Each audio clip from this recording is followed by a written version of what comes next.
अस्सलामुअलैकुम नाज़रीन, मैं हूं सैबी काज़मी, आपका होस्ट, और आप देख रहे हैं program live with Saiby Kazmi straight from Melbourne, Australia.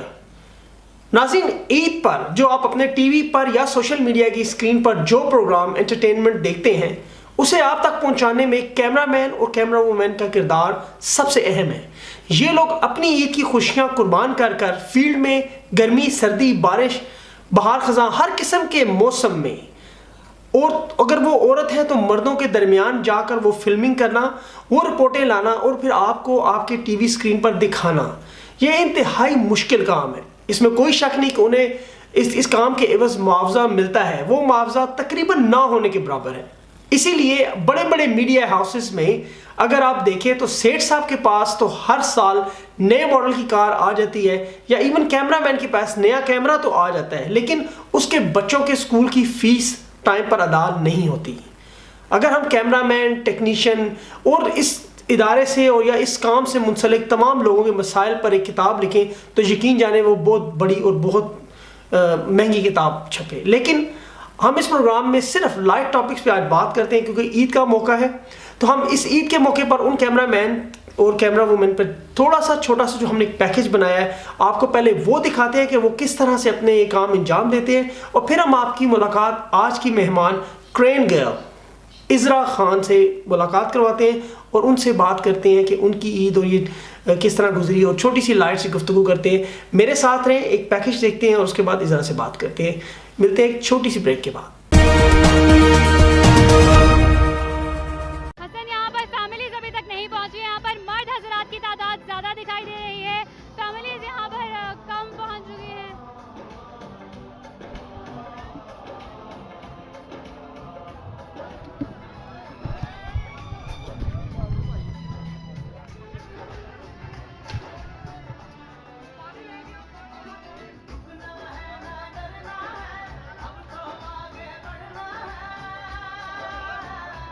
एक फ़ीमेल कैमरा पर्सन होने के नाते मुझे फील्ड में बहुत सी मुश्किलात का सामना करना पड़ता है। बाद दफ़ा ऐसा होता है कि जब मैं फील्ड में जाती हूँ तो मुझे जो मेल कैमरामैन होते हैं उनके बिल्कुल बीच में खड़े होकर काम करना पड़ता है, जिसकी वजह से मैं कंफर्टेबल फील नहीं करती। सैलरीज़ का तो कोई इशू नहीं आता, और हमारे जो हेड्स हैं उनका बिहेवियर हमारे साथ बहुत अच्छा है, उनकी तरफ से मुझे कोई प्रॉब्लम नहीं है। बस फील्ड में जब जाती हूँ, I am very thankful to सभी काज़मी जिन्होंने हमारे इश्यूज़ को रेज़ किया। एज अ DSA इंजीनियर हमें काफ़ी मुश्किलात हैं सैलरीज़ के हिसाब से, क्योंकि मोस्टली ये है कि डिप्लोमे वालों को एज अ इंजीनियर हायर कर लेते हैं, इंजीनियर्स को मौके नहीं देते। और at the and I congratulate him सभी काज़मी जिन्होंने जो ऑस्ट्रेलियन उर्दू को लॉन्च कर रहे हैं। Thank you. हम सभी काज़मी साहब का शुक्रिया अदा करते हैं जिन्होंने कैमरामैनों के इशू को उठाया और हाईलाइट किया, और ये इनका बहुत अच्छा इक़दाम है। अल्लाह उन्हें और तौफ़ीक़ अता फरमाए। और दूसरा, हम उनको मुबारकबाद देते हैं ऑस्ट्रेलियन उर्दू वेब चैनल की, उनके अल्लाह चैनल को और तरक्की अता फरमाए। जी, मैं सभी काज़मी साहब का शुक्रिया अदा करता हूँ कि वो कैमरामैन के इश्यूज़ को हाईलाइट कर रहे हैं, और Australia Urdu channel web channel जो लॉन्च हो रहा है उसको मैं तहे दिल से उनकी मुबारकबाद देता हूँ और बेस्ट विशेज़ हैं। अस्सलाम वालेकुम इज़रा, ईद कैसे गुजरी आपकी? शॉपिंग की आपने दिल खोल कर? कराची और लाहौर की ईद में क्या फ़र्क पाया आपने?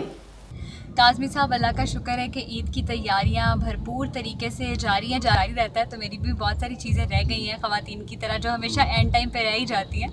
तो बस अभी तैयारियों में लगे हुए हैं। और जहाँ तक फ़र्क की बात है कि लाहौर में ईद और कराची में ईद, तो लाहौर में चूँकि मेरी फैमिली है तो लाहौर में ईद का अलग ही मज़ा आता है। और मीठी ईद पे जो घर पे पकवान बनते हैं, मीठी मीठी डिशेस बनती हैं, उनका एक मज़ा आता है। सुबह उठ के सब गले मिलते हैं ईद के लिए, तो उस चीज़ को मैं कराची में बहुत मिस करूँगी। लेकिन कराची में चूँकि मैं जहाँ काम करती हूँ, मेरा ऑफिस, वहाँ पर सब लोग मेरे लिए फ़ैमिली की तरह हैं। मुझे वहाँ पर जाके उनसे मिलना बहुत अच्छा लगता है। तो दोनों का अपना अपना मज़ा ज़ाहिर है कि जो वर्क फ्रेंड्स होते हैं वो भी आपकी फैमिली बन जाते हैं, अपनी फैमिली को तो आप मिस करते हैं। अच्छा ऐसा ये बताएं, आप क्रेन से गिरी और उसका क्या इम्पैक्ट हुआ आपकी ज़िंदगी पर? बिल्कुल, उसके बाद से जी मैं क्रेन गर्ल के नाम से मैं जानी जाती हूँ। बिल्कुल, बड़ा मशहूर एक वो इंसिडेंट हुआ मेरे साथ, और बड़ा वो हॉरिबल था। PTI की एक रैली थी माल रोड पे लाहौर में। मैं उसकी कवरेज के लिए वहाँ पर पहुँची तो मुझे फूड पॉइजनिंग थी, पहले से ही मैं बीमार थी। वहाँ पर चूँकि गर्मी की शिद्दत बहुत ज़्यादा थी तो वो बीपर देते देते मैं एकदम से फेंट हो गई और मैं क्रेन से नीचे आ पड़ी।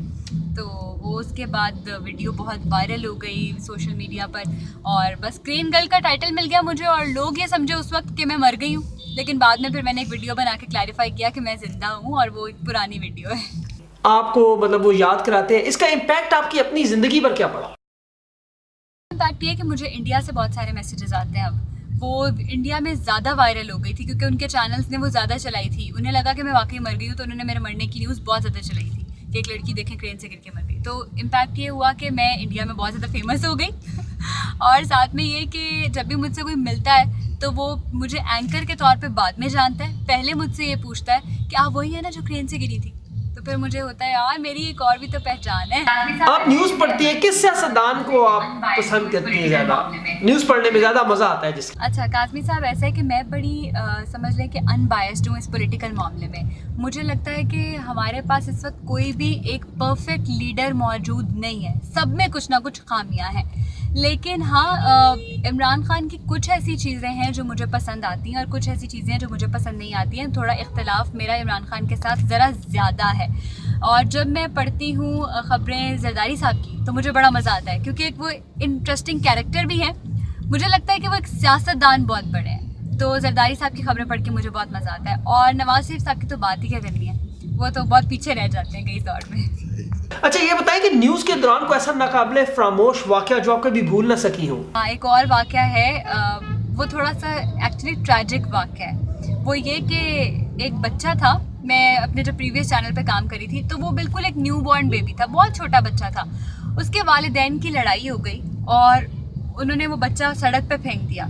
माँ ने कहा बाप से कि तुम बच्चा ले जाओ, बाप ने कहा माँ से कि बच्चा तुम ले जाओ, और वो दोनों ही नहीं लेकर गए, दोनों नाराज़ होकर चले गए और बच्चा वहाँ पे था। अब वो कोई राहगीर वहाँ से उठा के हमारे ऑफिस लेकर आया, उन्होंने बच्चा ला के मुझे दिया, मैंने गोद में उठाया और मैं लाइव थी टीवी पे। और उस बच्चे को, इतना खूबसूरत बच्चा था, मुझे उसको देख कर इतना रोना आया और उसकी किस्मत पे मुझे रोना आया कि उसके माँ बाप इस तरह से उसको छोड़ दिए। औलाद इतनी बड़ी नेमत है, मतलब ऐसे कोई कैसे कर सकता है। तो वो एक वाक़या जो मुझे कभी नहीं भूलेगा। इस तरह के बेशतर वाक़यात और भी हैं, लेकिन इसने बहुत गहरे नक्श छोड़ दिए मेरे जहन पर क्योंकि वो बच्चा मैंने खुद अपनी गोद में उठाया था, तो एक जज्बात आपके जुड़ जाते हैं। अच्छा ये बताएं कि बहुत सारे न्यूज़ रीडर प्रोग्राम एंकर्स हैं, आप अपने आप को कहाँ देख रही हैं मुस्तकबिल में? बहुत सारे न्यूज़ रीडर एंकर बन गए अब। अभी चूँकि मुझे अपने करियर का आगाज़ किए हुए सिर्फ कोई 2.5 साल हुआ है, तो मुझे लगता है कि अभी बहुत लंबा सफ़र है आगे। मुझे बहुत जल्दी नहीं है किसी भी चीज़ की। अल्टीमेटली जो मेरा गोल है वो है कि मैं एक दिन एक प्रोग्राम करूं, करंट अफेयर्स का प्रोग्राम करूं। लेकिन जाहिर है कि उसके लिए बहुत ज़्यादा एक्सपीरियंस होना चाहिए, बहुत ज़्यादा ग्रिप होनी चाहिए। और अभी जो हमारे पास इतने आला पाए के एंकर्स मौजूद हैं उनमें तो मेरा नाम कहीं भी नहीं आएगा। तो अभी मुझे बहुत मेहनत की ज़रूरत है, तो इंशाल्लाह एक दिन मैं अपना गोल ज़रूर अचीव करूँगी जी। अच्छा सर ये बताएं, मुझे छोड़कर आपका सबसे फेवरेट एंकर या प्रोग्राम एंकर अभी कौन है इस वक्त? न्यूज़ एंकर्स, क्योंकि सब मुझे मेरे जैसे ही लगते हैं। प्रोग्राम एंकर्स पे ज़रा आऊँगी। प्रोग्राम एंकर्स में सबसे पहले मुझे काशिफ अब्बासी, वो मेरे फेवरेट है, मुझे बहुत पसंद है। सेकंड नंबर पे हामिद मीर, और थर्ड नंबर पे अगर मैं प्रोग्राम एंकर्स में बात करूँगी तो तलत हुसैन साहब। अच्छा इसरा ऑस्ट्रेलिया में जो मुकीम पाकिस्तानी है उन्हें आप ईद का कोई पैगाम देना चाहेंगी? जो आपका प्रोग्राम देखते हैं, आपके न्यूज़ चैनल को देखते हैं, आपके चैनल को पसंद भी करते हैं बहुत सारे लोग, उनके लिए कोई पैगाम होगा आपका? सबसे पहले तो मैं बहुत मशकूर हूँ कि अगर आप वहाँ पर बैठकर भी ARY देखते हैं। जाहिर है कि आप लोग पाकिस्तान को बहुत मिस करते होंगे, क्योंकि मैं अपने शहर से दूर रहती हूँ तो मैं फ़ील कर सकती हूँ कि मुझे क्या महसूस होता है। तो आप लोग तो जाहिर है कि मुल्क से ही बाहर रहते हैं, तो मैं ज़रूर अंदाज़ा कर सकती हूँ कि आप लोगों को पाकिस्तान कितना याद आता होगा। अपना और अपने प्यारों का ख्याल रखें और ईद जो है बस इसे दूसरों के साथ बांटें। खुशियाँ बांटने से और भी बढ़ जाती हैं। तो आप सबके लिए मेरा यही पैगाम है इस बार कि खुशियाँ बांटने से बढ़ती हैं, इसलिए आप खुशियाँ बांटें। इसरा आपका बहुत बहुत शुक्रिया। हमारी तरफ से, लाइव सैबी काज़मी और टीम की तरफ से आपको बहुत बहुत दिली ईद मुबारक। जी नाज़रीन, आपने आज का प्रोग्राम देखा। आपने देखा कि किस तरह जो हमारे मीडिया से रिलेटेड लोग हैं, ख़ास तौर पर कैमरामैन और कैमरा वूमेन, वो किस तरह मुश्किल से अपनी नौकरियों को सर अंजाम देते हैं। हमें इनकी परफॉर्मेंस की कदर करनी चाहिए। मेरी उनके तमाम इदारों से, उन जिन इदारों से कैमरामैन और कैमरा वूमेन मुंसलिक हैं और हमारे इदारे से भी, हम इन सबको अप्रिशिएट करते हैं और इनकी तनख्वाह और इनकी मराहत पर खुदारा कुछ गौर करें और इनको बेहतर से बेहतर मुआवजा दें। ये लोग बड़ी मुश्किल से बड़ा अच्छा और बड़ा खूबसूरत काम करते हैं। इन लोगों की, ये हमारे फ्रंट लाइन के सिपाही हैं, इनका ख्याल रखना चाहिए हमारे। प्रोड्यूसर कुमैर हैदर के साथ सबी काज़मी को अगले हफ्ते तक के लिए इजाज़त दें। इंशाल्लाह फिर मुलाकात होगी। खुदा हाफिज़।